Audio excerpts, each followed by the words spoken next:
Aku ini bangku tua, diam di sudut ruang publik, menyaksikan hukum berjalan pelan, kadang tertatih, kadang diuji oleh kekuasaan dan kepentingan. Hari ini, aku mendengar pernyataan seorang Menteri Keuangan, bukan dengan suara marah, bukan pula dengan nada membela secara buta, melainkan dengan kalimat yang hati-hati, seolah berjalan di atas tali tipis bernama kepercayaan publik. Ia berkata, biarkan hukum berjalan. Ikuti proses di KPK sebagaimana mestinya. Kalimat itu sederhana, namun di negeri ini, kesederhanaan seringkali adalah ujian paling berat. Karena menghormati proses hukum bukan hanya soal kata-kata di depan kamera, melainkan soal menahan diri untuk tidak menekan, tidak membisiki, tidak mengatur arah dari balik meja kekuasaan. Bangku tua seperti ku tahu, banyak perkara hukum runtuh bukan karena bukti kurang, tetapi karena keberanian ikut menguap.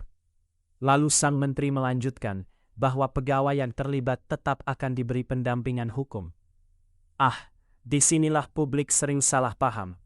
Pendampingan bukan pembelaan terhadap kesalahan. Pendampingan adalah pengakuan bahwa sebelum palu hakim diketuk, seseorang masih manusia, masih warga negara, masih berhak atas keadilan. Namun ia juga menegaskan, tidak akan ada intervensi, tidak ada tangan kementerian yang menyentuh penyidikan KPK. Kalimat ini penting, karena bangsa ini pernah terlalu sering melihat pendampingan berubah menjadi perlindungan, dan perlindungan berubah menjadi impunitas. Bangku tua mencatat dengan cermat, kata tidak intervensi bukan janji ringan, ia adalah hutang moral kepada publik. Kemudian bicara soal evaluasi, tentang pencegahan, tentang rotasi pegawai.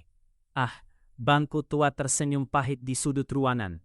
Rotasi memang penting, bukan karena semua pegawai jahat, tetapi karena terlalu lama di satu titik bisa menumpulkan nurani, membiasakan kekuasaan kecil hingga terasa normal untuk disalahgunakan. Korupsi jarang lahir dari niat besar sejak awal. Ia tumbuh pelan, dari sekali ini saja, dari semua juga begitu. Dari sistem yang terlalu lama membiarkan. Namun yang paling keras justru datang di akhir. Ketika sang menteri berkata, jika keterlibatannya ringan, bisa dirotasi. Tapi jika sudah jahat, rotasi tidak lagi berguna. Bangku tua mengangguk pelan, karena kejahatan tidak bisa disembuhkan dengan sekadar memindahkan kursi. Ada titik di mana ketegasan lebih bermoral daripada kompromi. Publik tidak butuh drama, tidak butuh kata-kata indah. Yang dibutuhkan hanya satu hal, konsistensi. Jika hukum dihormati, hormatilah sampai akhir. Jika tidak intervensi, jangan ada bisik-bisik di belakang layar. Jika tegas pada yang jahat, jangan ragu meski seragamnya sama. Aku ini bangku tua.